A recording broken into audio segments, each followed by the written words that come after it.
ગુજરાતમાં દારૂ અને ડ્રગ્સ મુદ્દે જે રીતે કોંગ્રેસના વડગામના ધારાસભ્ય જિગ્નેશ મેવાણીએ મોરચો માંડ્યો છે, તેને લઈને કોંગ્રેસના કાર્યકરો ઠેર ઠેર ગુજરાતભરમાં ભારે વિરોધ નોંધાવી રહ્યા છે.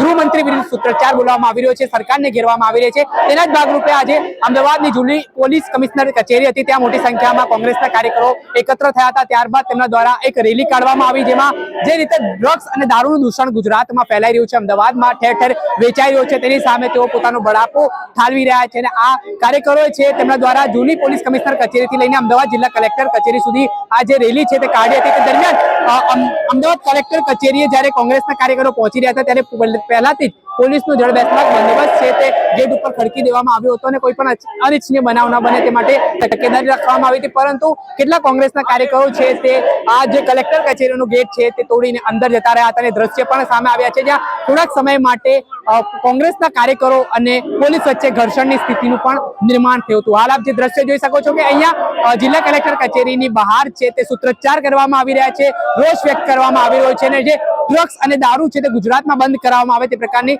માંગ પણ કરવામાં આવી રહી છે. પહેલા તો એ જે ઘર્ષણના દ્રશ્ય સામે આવ્યા છે, દ્રશ્ય જુઓ.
હવે જે રીતે આ ઘર્ષણના દ્રશ્ય જોયા કે જે રીતે કોંગ્રેસના કાર્યકરો અને પોલીસ છે તેમને અટકાવવાનો પ્રયાસ કરે છે અને કોંગ્રેસના કાર્યકરો અંદર ઘૂસવાના પ્રયાસો કરે છે, તે દરમિયાન આ સમગ્ર મામલો છે તે સામે આવ્યો છે. દર્શક મિત્રો, આવા જ આ વિડીયો સાથે આપણે માહિતગાર કરતા રહીશું, એટલે નવજીવન ન્યૂઝ જોતા રહો.